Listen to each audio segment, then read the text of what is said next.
We are the SabiBabes. We are sexy, hot, and beautiful. No one in this village can compete. That was Edosa and Eniye's slogan, and they carried it around with pride, walking with their shoulders high, hips swaying, confidence dripping from their every step. They didn't just say it, they believed it with all their hearts. But before the whole village knew them as the SabiBabes, their story started a long time ago. Edosa and Eniye were twins, identical twins, and the only children of their parents. When their mother, Adesuwa, got pregnant with them, joy entered her home like sunshine breaking through a cloudy sky. Her laughter filled every corner of the compound. And when she found out she would be giving birth to twins and both girls, her happiness doubled. In her family, no one had ever given birth to twins. In her husband's family too, the history was the same. So everyone saw Adesuwa's pregnancy as something special, something blessed. As the months passed, her belly grew round and full. When she reached 9 months, she could barely sleep. She couldn't wait. She kept imagining their faces, their tiny fingers, their soft cries. She pictured 2 beautiful girls who would grow up side by side, wear matching dresses, and do everything together. She felt chosen. But when the day finally came, something strange happened. The twins were born, yes, but the moment they came out, the midwife gasped, not out of excitement, but out of shock. Edosa and Eniye came out looking very ugly. Not the ordinary wrinkled newborn look, no. Their features were twisted, swollen, and uneven. The midwife held her breath, unsure of what she was seeing. She had delivered babies for over 30 years, but never had she seen babies so strange looking at birth. But Adesuwa didn't see any of that. The moment the midwife placed the babies in her arms, her face lit up with joy. Her smile was wide, her voice soft as she whispered, "My daughters, my beautiful daughters." She kissed their foreheads repeatedly, thanking the gods for giving her twins. She didn't care about their looks, not even for a second.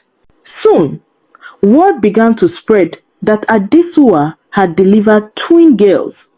Her in-laws arrived later that day, ready to celebrate. They came with gifts, singing, dancing, thrilled to welcome the first set of twins into their bloodline. But the moment they saw the babies, the singing stopped. Whispers replaced the laughter. Eyes widened. Some people stepped back slightly, as if afraid. A few of the women hesitated before holding the babies. Others quickly handed them back, murmuring under their breath. Some even said the twins were a bad omen, that something wasn't right. Children born looking like that brought misfortune. As soon as the in-laws left, the compound became quiet again. Too quiet. Adesuwa sat alone in her yard, the evening breeze brushing against her skin, her daughter sleeping peacefully inside the hut. She stared at the ground, her mind full, her heart heavy. The joy she had felt earlier began to crack under the weight of their words. Her mother, who had traveled to help with Omugwo, came out of the house and instantly noticed the worry on her daughter's face. She wiped her hands on her wrapper and walked slowly toward her. "My daughter," she said softly, lowering herself to sit beside Adesuwa. "Do not let the words of your in-laws trouble your mind." Adesuwa looked up, her eyes uncertain. Her mother continued, "Newborn babies are always like this. Their bodies are still forming. Give it 1 month, 1 full month. You will see your daughters. They will form completely. And you will see their true beauty." She placed a reassuring hand on Adesuwa's shoulder. "Do not fear. These children came into your hands for a reason." 1 month passed, then 1 year, then 10 whole years, but nothing changed. The twins remained ugly, so ugly that even strangers who passed through the village paused to stare. And as they grew older, their features grew sharper, more pronounced, almost as if their ugliness, instead of fading, matured with them. But Edosa and Eniye, they carried themselves with the confidence of princesses from a royal kingdom. They walked around the village with their heads held high, shoulders back, hips swaying with pride. If you saw them from afar, you would think two queens were approaching. They behaved as if they were the daughters of the king, not ordinary village girls. And no matter what people said, no matter the whispers, the laughter, the insults, they never let the words of the villagers sink into their hearts. Whenever someone called them ugly, they would hiss loudly, raise their chins, and reply, "We are the SabiBabes. Nobody matches our beauty." Every single day, if you went near the udara tree that led to the village stream, you would find them there singing at the top of their voices and dancing in circles, their feet kicking up dust. Their voices echoed through the path. We are the SabiBabes. Sexy, hot, beautiful. No one in this village can compete. The villagers would pass, shake their heads, and mutter to themselves, "These ones are not only ugly, they are getting mad too." Word spread, rumors grew, and soon, the maidens of the village, those who believed themselves beautiful, refused to associate with them. They said that if they walked too close to the twins, the ugliness might somehow rub off on them. But the twins never cared. In their own world, they were celebrities. They believed they were the trending topic on every villager's lips. And truly, they were just not for the reason they imagined. After all, they were the SabiBabes.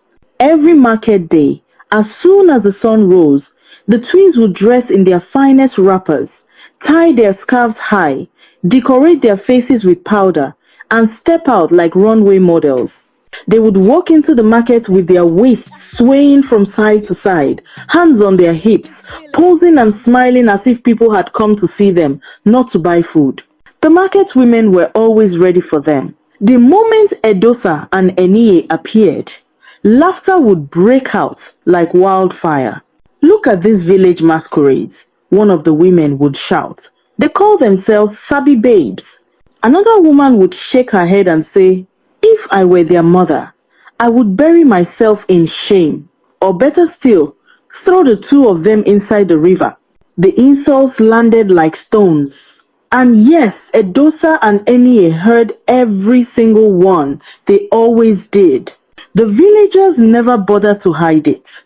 But still, they never bowed their heads. Instead, they stood taller, shoulders lifted proudly, ignoring the jeering faces around them. They believed in their own beauty so fiercely that no insult, no mockery, no laughter could penetrate their pride. In their minds, they were not ugly, they were not strange, they were not abnormal. They were the SabiBabes. And nothing, absolutely nothing, could make them think otherwise. One day, Osagi, the son of the village chief, returned home from the city. He had been gone for years, attending university, living in the fast lane of modern life, and only came back occasionally to greet his parents. This time, his arrival caused excitement. Parents whispered. Old friends hurried to see him. Everyone wanted to hear stories from the city boy. That evening, as the sun melted into the horizon and the village settled into its usual calm, Osagi joined his old friends at the palm wine joint. The air smelled of fermented sweetness. Laughter floated everywhere, and calabashes passed from hand to hand. They talked about school, girls, football, and the changes in the village. Then someone brought up the topic. The twins, the ugly ones, the ones that call themselves the SabiBabes, one of the boys said, shaking his head dramatically. Everyone burst into laughter. Those girls don't craze, finish. Another added. Osagi chuckled lightly, but something inside him was curious. He had heard about the twins growing up, the strange birth, the villagers' reactions, their unbelievable confidence, but he had never actually seen them in person. Not once. So he leaned forward and asked, "Where do they stay? When do they come out?" His friends pointed immediately. "Go to the Udara tree. They're always there, singing, dancing, calling themselves hot and sexy." More laughter followed. That evening, after leaving the palm wine joint, Osagi took a slow walk toward the Udara tree. The path was quiet, lit only by the fading glow of the evening sky.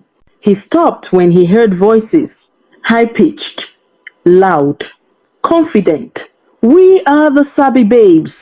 We are sexy, hot, beautiful. Nobody in this village can compete." Osagi moved closer and hid behind a tree. There they were, the famous twins, dancing with all their might, spinning around, bending, jumping, shaking their waist with dramatic confidence. Their faces were set like queens on stage, their expressions full of joy. To him, it was both strange and fascinating. He expected to laugh like everyone else, but he didn't. Instead, he quietly reached into his pocket, brought out his phone, and pressed record. He captured their dance, their voices, their confidence, the full performance of the SabiBabes. When he was done, he simply nodded to himself, put his phone back in his pocket, and walked away. That night, while lying on his bed, boredom pushed him to open TikTok. Without much thought, he uploaded the video and typed a simple caption, #SabiBabes. He didn't add jokes. He didn't write insults. He just posted it and slept. The next morning, a loud vibration woke him. His phone was blinking non-stop. Notifications filled the screen. Confused, he opened TikTok.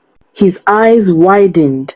The video had 1 million views, over 200,000 likes, thousands of comments, hundreds of shares. People were stitching the video, duetting it, laughing, reacting, arguing, and even mimicking their dance.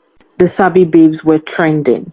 Not just in the village, not just in the state, not just in Nigeria. They were trending everywhere. On TikTok, on Instagram, on Facebook, on Twitter. Everyone was talking about them. Some mocked them. Some defended them. Some said they were iconic. Some said they needed help. But everyone, absolutely everyone, was talking about the SabiBabes. The whole world had just discovered the twins the villagers had been laughing at for years. Their story was just beginning. By midday, the news had spread through the entire village like wildfire. Children were running up and down shouting, "Have you seen them? The SabiBabes are on people's phones. They are trending." Women in the market gathered around anyone who had a smartphone, pressing their heads together, trying to watch the video. Some burst into loud laughter. Others covered their mouths in shock. A few looked confused, wondering how two girls the village mocked daily were suddenly attracting the world's attention. By evening, even the palm wine tapper had heard the news. But the biggest shock came when Edosa and Eniye themselves stepped outside their compound. People stared at them differently, not out of fear, not out of disgust, but out of curiosity. Even though the villagers still believed they were ugly, there was now something else attached to their names. Everywhere the twins passed, people whispered, "Those are the girls trending online. Is it true they have 1 million views? Ah, the world has truly ended." But Edosa and Eniye had no idea. Not yet. They simply walked as they always did, confidently, hips swaying, heads high, believing the villagers were staring because they were beautiful. It wasn't until they reached the Udara tree that the truth hit them. Osagi was standing there, waiting. When he saw them, he smiled and walked forward. "You two are famous," he said casually. The twins frowned. "What do you mean famous?" Osagi brought out his phone and opened TikTok. He turned the screen to them. Edosa and Eniye leaned forward, and that was the moment their world changed. Their eyes widened, their mouths dropped open. They stared at themselves, dancing on millions of people's screens. The likes, the comments, the shares, the stitches, the duets. People from America, Europe, Asia, everywhere were talking about the SabiBabes. Edosa grabbed the phone and pressed it to her chest. Eniye, we have gone viral. Eniye screamed and jumped. We are trending. The world knows our beauty. They held hands and spun in circles, shouting, We told them! We told them! Nobody matches our beauty. We are the SabiBabes. Osagi watched them and shook his head slowly. He couldn't tell if this fame would help them or destroy them. But one thing was certain. The entire village had just entered a new era. Because the SabiBabes were no longer just a village joke. They had become a global sensation,